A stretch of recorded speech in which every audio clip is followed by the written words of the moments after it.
Queria pedir que você abrisse sua Bíblia, Mateus capítulo 6. A gente está retornando aí dessa pausa, né, da série de Sermão do Monte. A gente já terminou a oração do Senhor. A gente vai ler agora do versículo 16 até o 18. Espero que você abra aí para a gente acompanhar todo mundo junto.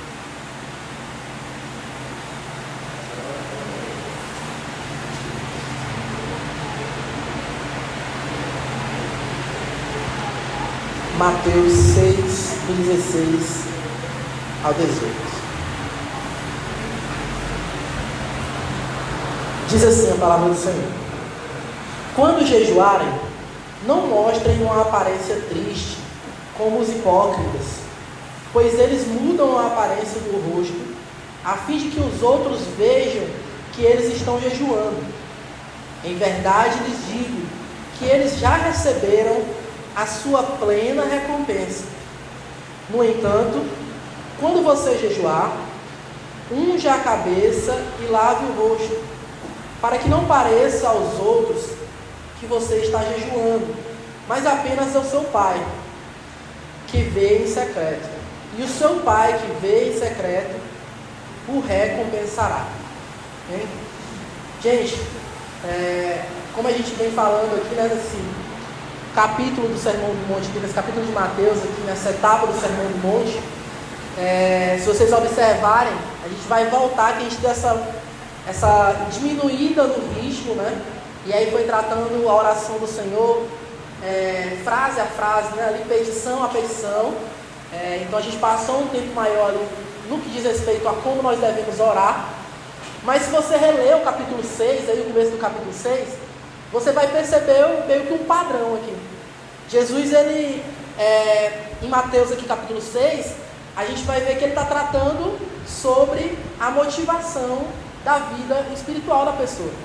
Lá no início ele vai falar sobre as esmolas, sobre aquilo que nós damos, aquilo que nós oferecemos, aquilo que nós ofertamos. Ele vai falar sobre a oração, e aí como nós oramos, qual que é a nossa intenção, como é que fazemos isso, e ele entra, né, ele corrige com relação a como nós não devemos fazer e instrui como nós devemos fazer. Então ele entra no Pai Nosso ali, como nós devemos fazer, e retorna agora falando sobre mais uma prática que era comum para o judeu, mais uma prática ali que era do cotidiano das pessoas fazer, que é uma prática que nós conhecemos ainda nos nossos dias. É uma prática que é para ser pelo menos comum no meio da igreja, né, que é a prática do jejum. E mais uma vez, ele vai, chegando no jejum, mostrar esse mesmo padrão. Que padrão é esse? Jesus não está questionando aqui a prática em si. Ele não está falando que nós não devemos dar esmola. Ele não está falando que nós não devemos orar, por exemplo. Imagina, Jesus está falando aqui que você não deve orar. E aí ele ensina como orar? Não tem lógica nisso, né? A prática aqui não é aquilo que ele está criticando em si, mas o coração que sustenta essa prática. E é interessante que é uma crescente, né? É um assunto que Jesus vem descontinuando algumas coisas e continuando algumas coisas. Desde lá do início, Jesus ele vai tratando sobre as coisas que as pessoas estavam tratando de maneira superficial. E aí ele fala sobre o assassinato, quando ele mostra que o assassinato não é só tirar a vida física do irmão, mas também assassinar, excluir ele da sua vida também é um assassinato. E o irar contra o seu irmão no seu coração também é um assassinato. Então ele mostra que as coisas estão além daquilo que as pessoas estavam olhando naquela época, e ele mostra, aponta para a raiz de todo o mal, que é o nosso coração. Da mesma forma, nessas coisas práticas que Jesus está falando aqui, como a esmola, como a oração e como o jejum, Jesus está apontando para aquilo que sustenta essa prática, que é o coração. Onde é que está o nosso coração, né? O problema aqui não é jejuar, o problema é jejuar como uma performance, né? Como um teatro. Imagina, jejuar para que as pessoas vejam que eu sou santo, que eu... É aquele tipo de pregador que você talvez já viu alguém falando assim. Eu vi muito no contexto que eu vi. O pastor chegava e falava assim: mano, você não está orando nada. Essa sua oração aí, você ora 10 minutos, não vale de nada. Eu para ter intimidade com Deus, eu oro 5, 6 horas por dia. Mentira. Mentira. Isso é loucura. Mas por que aquelas pessoas fazem isso, né? Porque existe alguém que já orou esse tipo de tempo, essa quantidade de tempo? Provavelmente. Mas ele não faz isso todo dia, isso não é algo rotineiro da vida dele, porque é impossível. A gente tem outros afazeres, a gente vai chamar de estar trancado, né? Dentro do quarto. Mas qual que é o problema disso? Porque a pessoa está querendo mostrar aquilo que ela não é. Está querendo performar, querendo ter algum tipo de ganho com aquilo que ela está falando, com aquilo que ela está dizendo fazer. Então o problema que Jesus está falando aqui não é o problema de buscar a Deus através dessas coisas, mas de transformar essa busca em palco. Tirar aquilo que era para ser feito em secreto e trazer para o palco, trazer para um lugar que todo mundo está vendo. Lembra da esmola? Aquilo que você entrega com uma mão, você não pode deixar que a outra saiba. Da mesma forma com a oração, nós não devemos fazer como os fariseus, que oravam em pé no meio da sinagoga para que todo mundo enxergasse que estavam orando da maneira mais bonita, todo mundo olhasse e falasse: olha como aquele cara é sábio, olha como aquele cara é santo, ele é justo, piedoso. É esse tipo de problema que a gente está encontrando aqui no texto, não na prática em si, mas um problema que está mais profundo que isso, está mais guardado, mais escondido que isso. É essa transformação em uma aprovação que deve vir de Deus, para uma aprovação agora que eu quero, vinda do homem, vinda do outro, vinda do meu irmão, vinda das pessoas que estão ao meu redor. E a pergunta que surge quando a gente lê esse texto aqui é a seguinte: diante de quem eu tenho vivido a minha espiritualidade? Eu tenho vivido a minha espiritualidade aqui, no culto do domingo apenas, diante das pessoas, aquilo que a gente estava comentando na reunião de membresia, né? Não adianta a gente estar vivendo uma espiritualidade rasa, de ida aos cultos, uma espiritualidade rasa, em que eu até converso, tenho algum tipo de relacionamento com os meus irmãos, mas eu vou ao culto, mas eu não oro, eu não pego nem na Bíblia quando eu estou em casa. Eu vou ao culto, eu converso com os meus irmãos, a gente ri, a gente troca uma ideia, mas eu não confesso meus pecados com ele, eu não ajudo ele nas necessidades dele também, eu não contribuo de maneira integral com a vida do meu irmão.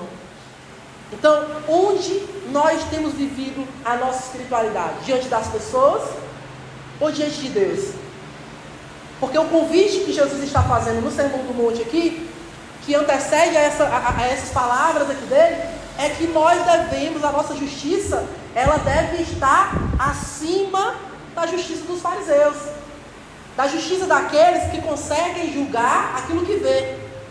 Eu consigo julgar aquilo que eu vejo na irmã Tureide fazendo, aquilo que eu vejo no Ivo fazendo, aquilo que eu vejo no Levi fazendo. Mas eu consigo julgar aquilo que ele sente, aquilo que ele maquina no seu coração? Não consigo.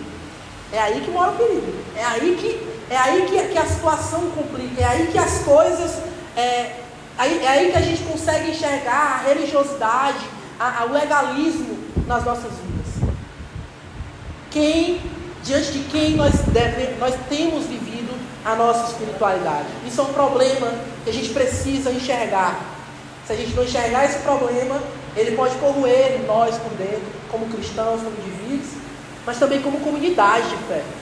Se a gente não desfrutar de uma verdadeira espiritualidade, a gente não vai desfrutar de uma vida verdadeira como igreja, como família de Deus. Jesus revela aqui um perigo que é sutil: o coração do homem, que é capaz de transformar mesmo práticas boas em coisas totalmente ruins, né? Mesmo práticas tão boas como o jejum, transformar em autopromoção espiritual, né? Então a gente consegue, você talvez perceba isso no seu dia a dia, se você tem um hábito, tem a disciplina de meditar naquilo que você, na sua vida, naquilo que você tem vivido, tem momentos de solitude, de silêncio, que você para e observa somente, escuta, você deve perceber que nós temos essa capacidade incrível de transformar coisas que são boas em coisas que são totalmente destrutivas. A gente transforma coisas que... Eu acho que foi contigo, né? Um dia desse a gente estava comentando no pós-sermão isso, que A gente tem, o legalismo ele mora não nas coisas, na pessoa que adulterou, no cara que matou o outro. Não, o legalismo ele mora justamente nas coisas que são lícitas, nas coisas que são boas, nas coisas que são aconselhadas a fazer. E a gente consegue perverter isso de várias formas. A gente consegue tirar totalmente o sentido real dessas coisas e levar para coisas que levam à destruição espiritual, à idolatria e outras coisas mais. Os hipócritas aqui não estavam jejuando para Deus, mas para a audiência que estava diante deles ali. Eles criaram uma imagem artificial, eles criaram uma máscara diante das pessoas, uma máscara de sofrimento que impressionava. Imagina, é uma outra situação também que eu lembro muito de enxergar. A gente olha para os irmãos e vê os irmãos gordinhos, é porque não jejua. Olha para os irmãos, você olhar para o joelho, quer conhecer o irmão que ora, olha para o joelho dele. O irmão lá não toma banho direito, né? Aí o joelho é preto, nem ora, mas ganhou a glória, né? Então, a gente cria esse tipo de máscara, esse tipo de imagem que só dificulta a nossa espiritualidade sincera diante de Deus e dos irmãos. A gente é capaz de fazer isso. Tudo isso para impressionar. A gente até se coloca no lugar de sofrimento para impressionar os outros, para ter algum tipo de crédito diante da comunidade. Eles usavam aqui o jejum como essa maquiagem, uma maquiagem de santidade. Às vezes a gente se maquia, né? Talvez a gente não faz da forma que eles faziam aqui antigamente, mas às vezes a gente se maquia com a maquiagem de santidade, né? Querendo mostrar para todo mundo que nós podemos, que nós conseguimos, que nós somos santos, mas nós sabemos que as coisas não funcionam bem assim. Nós sabemos o pecado que a gente comete todo dia, a dificuldade que a gente tem, os erros, a omissão. A gente sabe, a gente conhece isso. Jesus disse que essa espiritualidade de palco, essa espiritualidade que busca a recompensa nos outros, nas pessoas, ela recebe uma recompensa. É incrível isso. Mas se você fizer algo na frente dos outros, você vai encontrar alguém que aplauda o seu sucesso. Você vai encontrar alguém que fala assim, que bênção, olha que irmão espiritual. Você vai encontrar. Mas isso não significa nada diante de Deus. A única coisa que significa é que aquilo que você buscou, você recebeu. Porque se você buscava aplausos, se você buscava reconhecimento, é como se Jesus estivesse falando assim, tá aí, é o teu reconhecimento. É tudo que você queria, é tudo que você vai ter. Então basicamente é isso. Então ela recebe uma recompensa, mas é uma recompensa pequena, vazia, humana. Imagina, numa sociedade que busca tanto crescer e conquistar e construir os seus castelos, o seu sonho americano, né? Imagina Jesus chegar para essas pessoas nos dias de hoje e falar assim, beleza, mas mesmo que você conquiste tudo isso é humano, tudo isso é passageiro, tudo isso fica aqui, tudo isso se desmancha, isso não vai muito além das outras, dessa vida, pelo contrário. Então o problema na época aqui, o problema na cultura judaica é que esses jejuns que eram comuns, jejuns comunitários, jejuns pessoais, vários tipos de jejuns que eram praticados ali pelos fariseus, acabavam não sendo um jejum de verdade, mas apenas uma exibição. Alguns deixavam o rosto sem lavar, colocavam cinzas na cabeça, desleixavam a aparência e adotavam expressões exageradas de tristeza. Tudo para que os outros percebessem. Eles eram vistos, mas não eram transformados. Imagina que louco isso. Pessoas que conhecem a Deus, pessoas que conhecem a Escritura, preferirem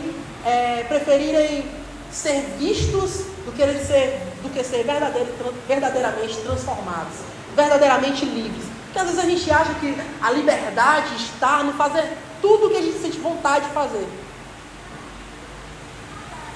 Não, eu queria ser livre para fazer o que eu achava certo fazer. Mas às vezes o pecado vem, né, de aquela música que tá, né, e me chama. Né? Então, Imagina que aquelas pessoas, elas eram vistas, mas não eram transformadas. Elas eram honradas pelos homens, mas não eram ouvidas pelo Pai. Lembra aquela expressão? Que a nossa oração passou desse teto? Pronto. Por quê? É debaixo desse teto que nós queremos escutar o nosso reconhecimento. É debaixo desse teto que a gente quer receber o nosso reconhecimento. É nesse mundo, é nessa era, é nesse lugar que a gente quer sucesso. E quando a gente quer sucesso nesse lugar, às vezes a gente não vai conseguir e a gente vai se frustrar. Ou às vezes a gente vai conseguir e a gente vai se frustrar porque vai perceber que aquilo que a gente tanto almejava não era aquilo que a gente tanto precisava. Porque a gente precisava do Pai, a gente precisava da relação, dessa restauração da relação com Deus que um dia foi caído. Hoje, talvez, ninguém saia por aí. Em alguns ambientes sim, né? O pessoal chega assim na oração, fala assim, tô fraco aqui porque dia sem comer, tô jejuando, aí sabe, né? Começa logo a sentir os arrepios, certo? Então talvez você encontre isso em algumas realidades. Mas no geral, talvez você não encontre ninguém desfigurando o rosto para mostrar que está jejuando. Talvez as pessoas nem estão jejuando mesmo hoje, né? As pessoas meio que abandonaram essa disciplina, abandonaram esse meio de graça. Mas a tentação, ela continua viva nos nossos dias, porém de outras formas. Em uma era de rede social, em uma era digital, né? Quem nunca viu as postagens espirituais, né? Em que a gente posta uma Bíblia, uma caneta, uma coisa assim. Gente, eu estou falando que isso é ruim, não, que isso não é permitido, certo? Não é sobre isso, mais uma vez. Não é sobre a prática em si que o texto está falando, mas sobre a motivação do nosso coração. Quantas vezes a gente vem para um culto, a gente bate, aqui não tem não, essas coisas aqui não tem, mas a gente encontra muitas vezes aquela postagenzinha, né, pro culto. É tão linda, às vezes a gente tem 3 irmãos, aí o pessoal da comunicação, ó, dando gás. Tem 3 irmãos, 2 é da comunicação, então só falta uma pessoa no culto. Mas a postagem tem que estar lá, né? Para quem está de fora, a local é a melhor igreja do mundo. Pela fotografia, a minha se garante. É muito bom. Aí chega aqui, às vezes a pessoa chega para visitar e não encontra os de dentro. Às vezes chega para visitar e quem está nos ajudando é nossos irmãos, nossos amigos de fora. Porque a realidade é totalmente diferente, né? Então às vezes a gente vive uma espiritualidade e não percebe, uma espiritualidade de palco, uma espiritualidade em que as pessoas estão vendo que está tudo bem, mas a gente não está nem um pouco preocupado com aquilo que as pessoas não estão vendo. Porque talvez, se a gente estivesse preocupado de verdade, o Instagram não seria, mais uma vez, não é um problema, certo, meninas? Mas o Instagram não seria a nossa prioridade, mas a nossa vida, a nossa relação com o nosso próximo, como nós temos aprofundado as nossas relações com Deus e com o outro, como nós temos vivido a nossa vida. Então, postagens insinuando espiritualidade é um exemplo desse tipo de motivação corrompida. As práticas espirituais feitas por reconhecimento, para que as pessoas vejam o quanto a gente ora, o tanto que a gente ora. Ministério que é transformado em performance, orações, jejuns, autopromoção, tudo isso a gente encontra hoje. Palavras bonitas, um banquinho, um ambiente aconchegante, em que ninguém se sente confrontado, em que ninguém se sente mal de alguma forma. E assim está aí na nossa geração, sendo acariciada naquilo que as pessoas conseguem ver e acariciada naquilo que as pessoas não conseguem ver. E a gente tem se matado, e a gente tem concluído por dentro. E tudo que a gente tem conseguido para cá. Mas não para com a nossa relação com o Pai. O Pai não tem nos ouvido dessa forma.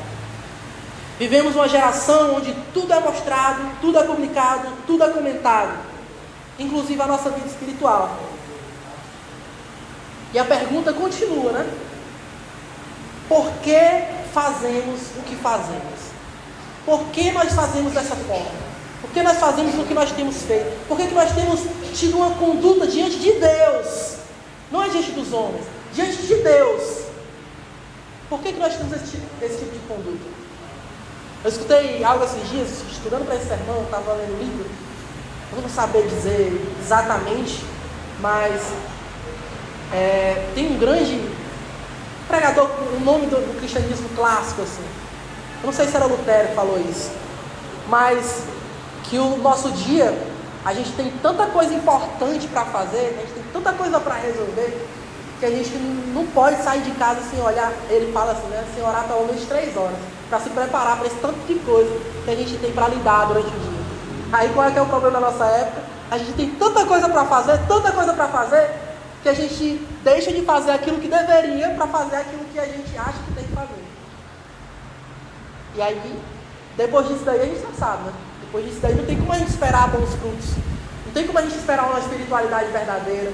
Não tem como a gente esperar uma presença fiel, pública na cidade, se dentro do nosso coração as coisas não estão bem resolvidas.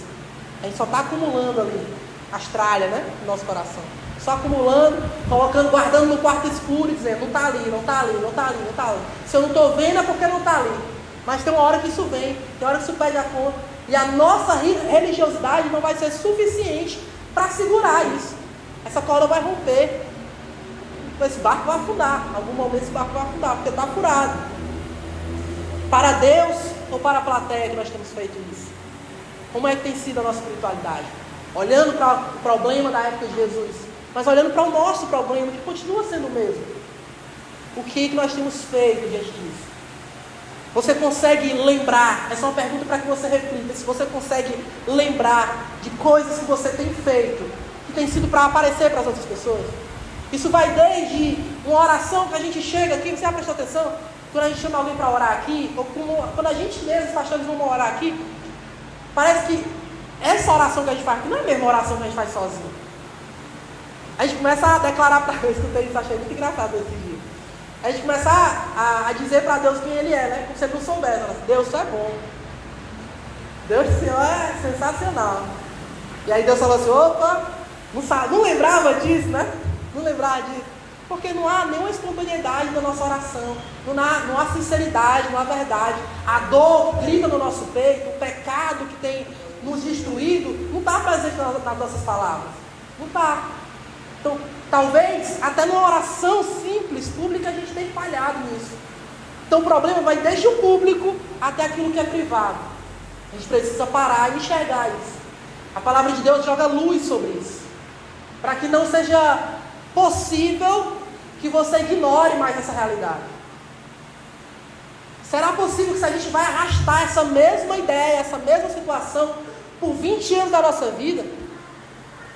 Será possível isso? Não. Deus nos chama a mudança hoje. Talvez essa mudança não é tão fácil assim.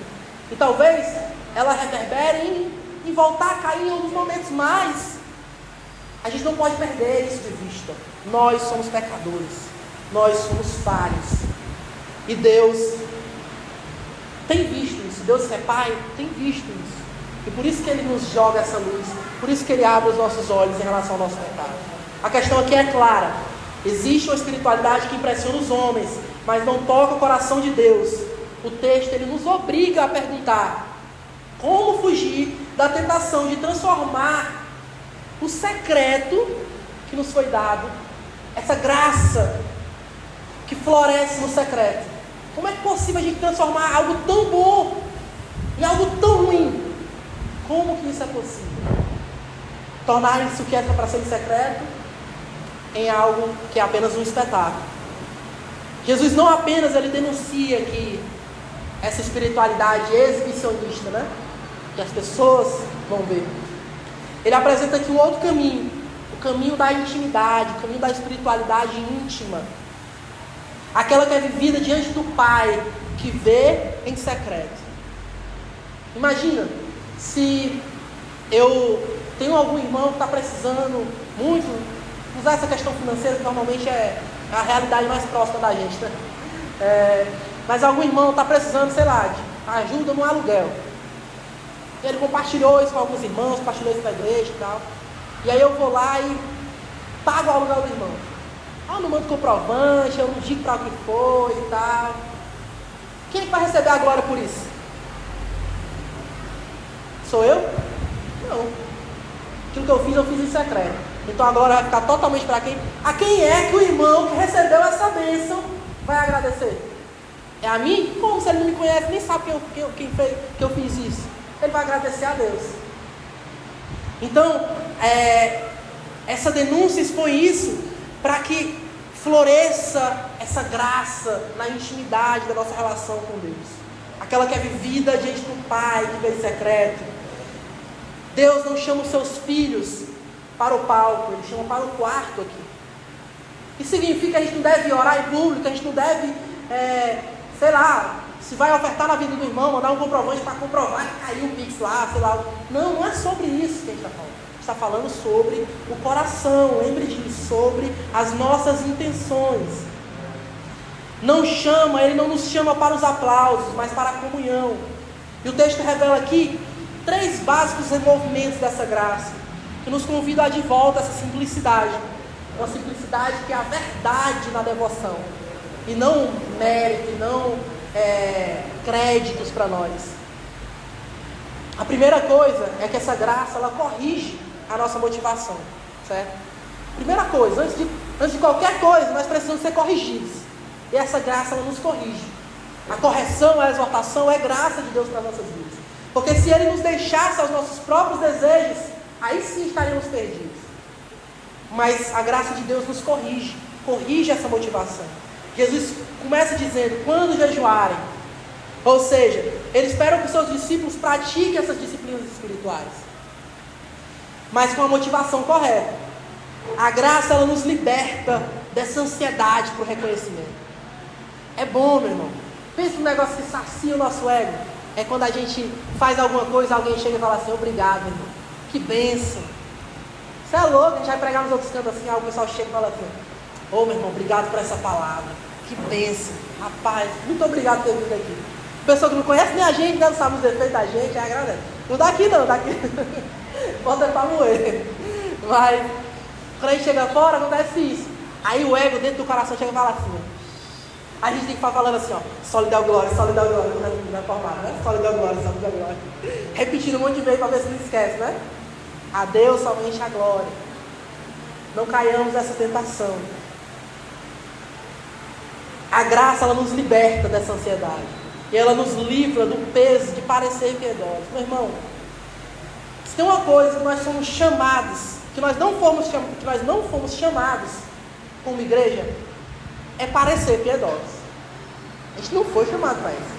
A gente não sabe ser assim, gente.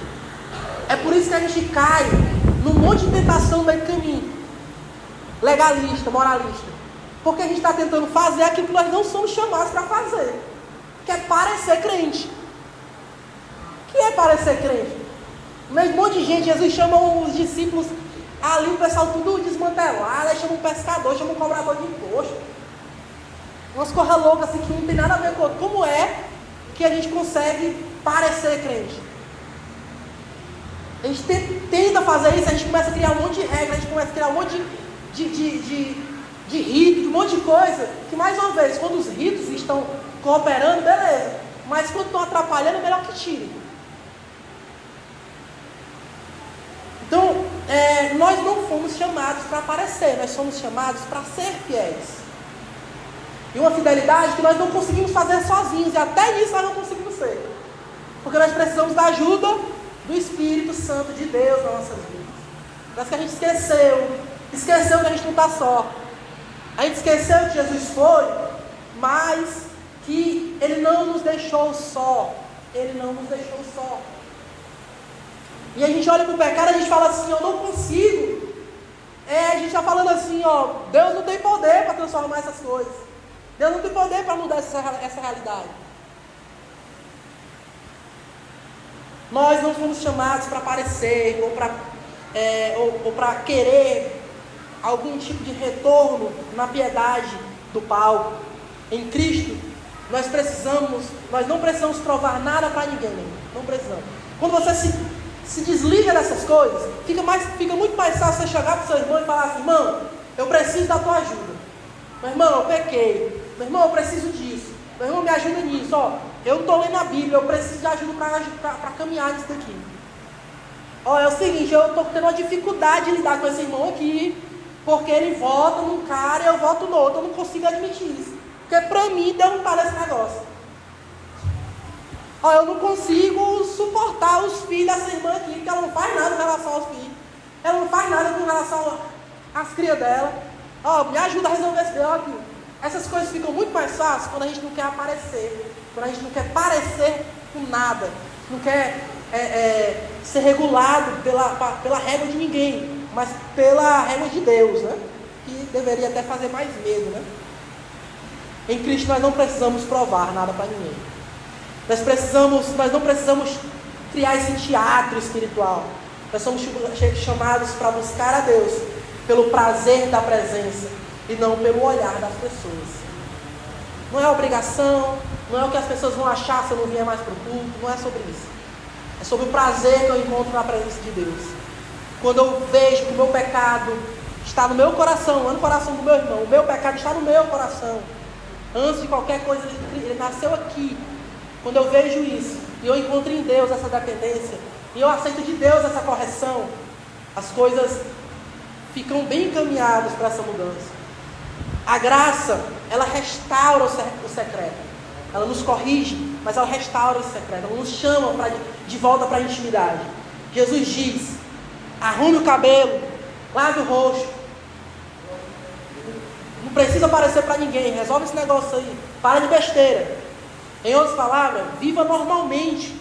Não faça drama com relação à sua devoção. Não faça drama, não. A nossa devoção é real. Vai ter dia que você não vai conseguir orar. Isso é real. Tem dia que eu não consigo orar. Tem dia que eu não pego na minha Bíblia. Ah, mas é o pastor. Sou ser humano. Tem dia que isso acontece, mano. Nós precisamos ver a realidade da nossa devoção. Uma devoção que precisa de ajuda, que precisa do irmão, que precisa da comunidade de fé para estar mais fortalecido. Porque é no ajuntamento dessa comunidade que o Espírito Santo tem nos fortalecido. Então viva normalmente. Viva normalmente. O secreto ele é restaurado quando nós buscamos a Deus sem querer ser visto. Praticamos essa oração, praticamos esse jejum, praticamos essa generosidade sem plateia. Sem plateia. Nós precisamos corrigir a roda do nosso coração nesse sentido. Nós trocamos o parecer pelo ser. Deixamos que Deus seja suficiente. Nós não precisamos de nada mais. Ele é suficiente. Onde é que Ele vai ser de verdade suficiente? Quando ninguém estiver vendo. Quando a gente estiver sozinho. Ninguém está vendo. Deus é suficiente. A tua oração, o teu choro, a tua barganha e até a tua oração tola. Aquela tua oração que Deus não vai escutar. Vou falar umas heresias aqui, né? Aquela oração que Deus não vai escutar, mas que Deus traduz essa oração, que o Espírito Santo traduz essa oração, e fala assim: ó, Deus, eu não aguento mais, eu quero dinheiro. Aí Deus vai falar assim: eu sei o que é que quer. Deus vai traduzir essa oração assim, porque percebe-se que aquilo que você está orando ali, você está orando, claro, certo, gente? A gente está chamado, Deus vai moldando isso aí no caminho, no processo.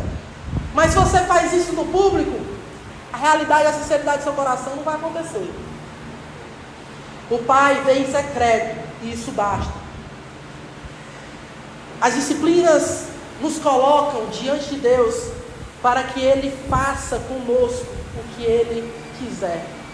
Tem um livro que eu aconselho muito vocês lerem, Celebração das Disciplinas. Acho que é Celebração das Disciplinas, Celebração das Disciplinas Espirituais.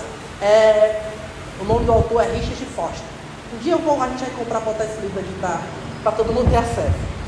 Mas é ele quem fala isso, sobre o lugar que as disciplinas nos levam para que Deus faça conosco o que Ele quiser.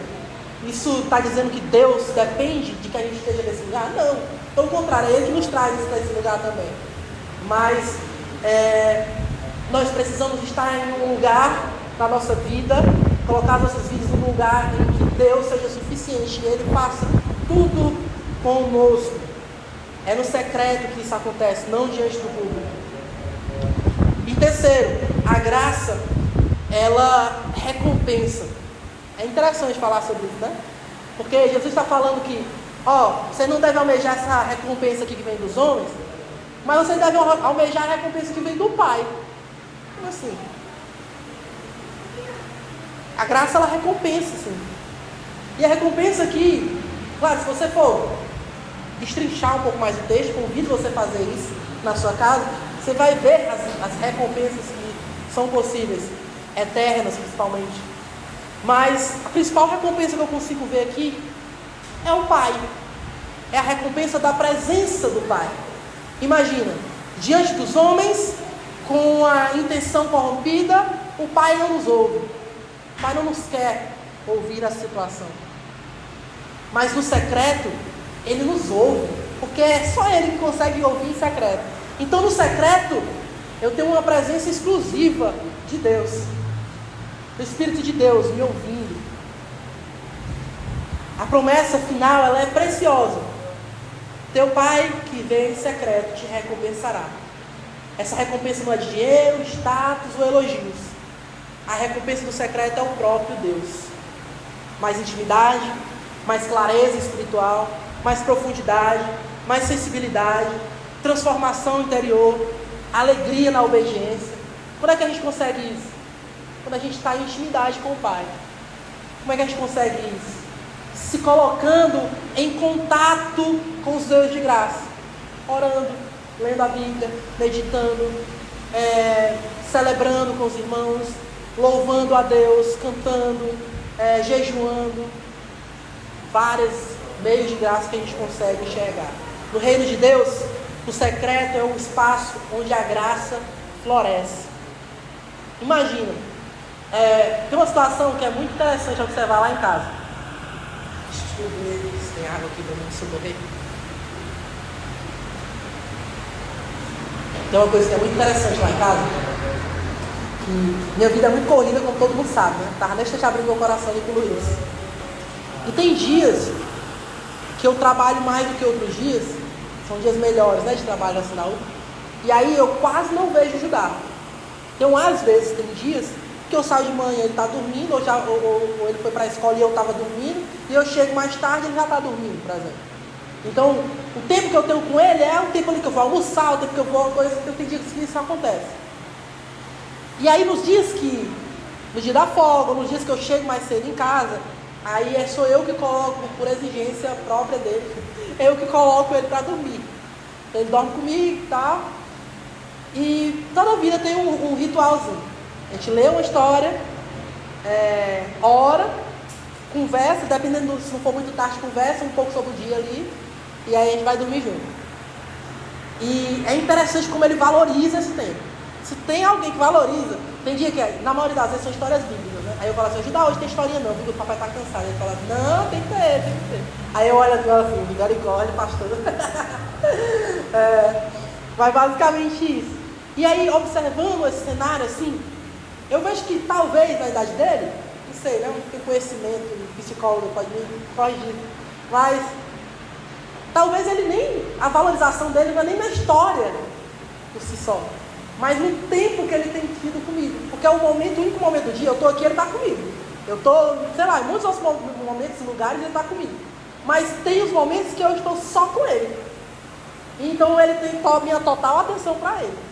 Então, nesse momento, ele me repreende no celular, que normalmente eu quero ficar com ele aqui, ele está com o celular também, tá, desliga. Tem hora que ele me repreende de tal forma que eu fico envergonhado, que ele fala assim, já está muito tempo no celular. Aí, velho, eu desmorono, né?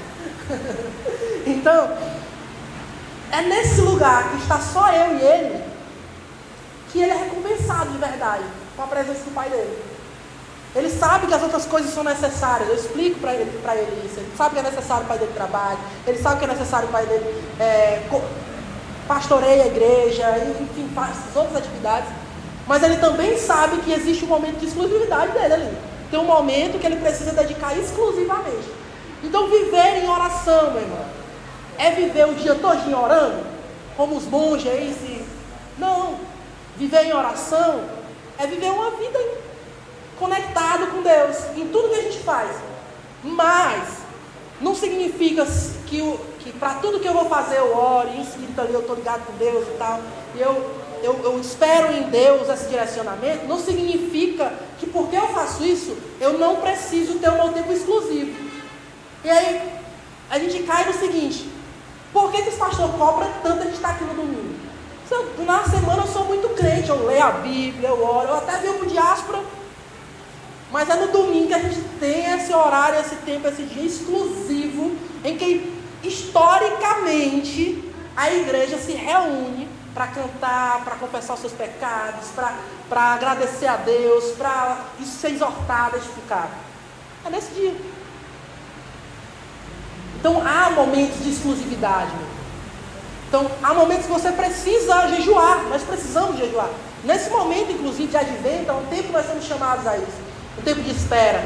E nós, unidos a isso, nesse tipo de planejamento de final de ano também, nessa mesma data, num ano que vai ser muito decisivo para a gente, no ano 2026, né? 2016, né? 2026. Então nós precisamos orar mais, nós precisamos jejuar mais, nós precisamos ler mais a Bíblia, precisamos confessar mais os nossos pecados, porque todo avanço requer de nós algum tipo de resolução interna, aqui seja eu com eu mesmo, comigo mesmo, ou nós como igreja de maneira interna. Então a gente precisa reunir mais, precisa corrigir os erros, precisa analisar, precisa botar o dedo na ferida mesmo e falar assim: a gente é irmão ou não é? Entendeu? Então, é no reino de Deus que floresce a sua graça. E é na intimidade que essa delicadeza dessa graça acontece. No lugar onde nós estamos a sós com o nosso Deus, que a gente pode ser de verdade quem nós somos. Jesus nos coloca entre dois caminhos: a espiritualidade que busca ser vista e a espiritualidade que busca o Pai. Ele nos chama para a segunda, claro, para uma vida onde a presença do Pai é suficiente, onde não precisamos de aplausos, onde a devoção é real, porque acontece longe dos holofotes. A pergunta que o texto deixa é: qual tem sido a audiência da minha vida? Você precisa lembrar disso. Qual tem sido, é a pergunta que nós devemos fazer todos os dias. Qual tem sido a audiência da minha vida, da minha piedade, da minha espiritualidade? Quem tem visto? Só as pessoas? As pessoas vão ver, isso é consequente. Mas só elas ou é Deus? Os homens ou o Pai que vem em secreto? Por isso, cultive esse secreto com o Pai. Tinha algumas aplicações aqui a mais, mas eu apliquei durante o texto, tá? Então, eu perdi o norte aqui quando o tempo estava. Então vou só citar as aplicações. Purifique as suas motivações espirituais. Sonde seu coração, purifique. Tire um tempo da sua semana para você fazer isso. Anote assim a agenda. Certo? Esse dia aqui é o dia que eu preciso tirar para mim. Preciso rever essas coisas. Restabeleça essa vida em secreto com o Pai. Tire um tempo de exclusividade no seu dia. Você não passa o dia, principalmente quem tem iPhone, né? Não passa o dia sem carregar o celular. Por que você passa o dia sem recarregar sua vida espiritual? Né?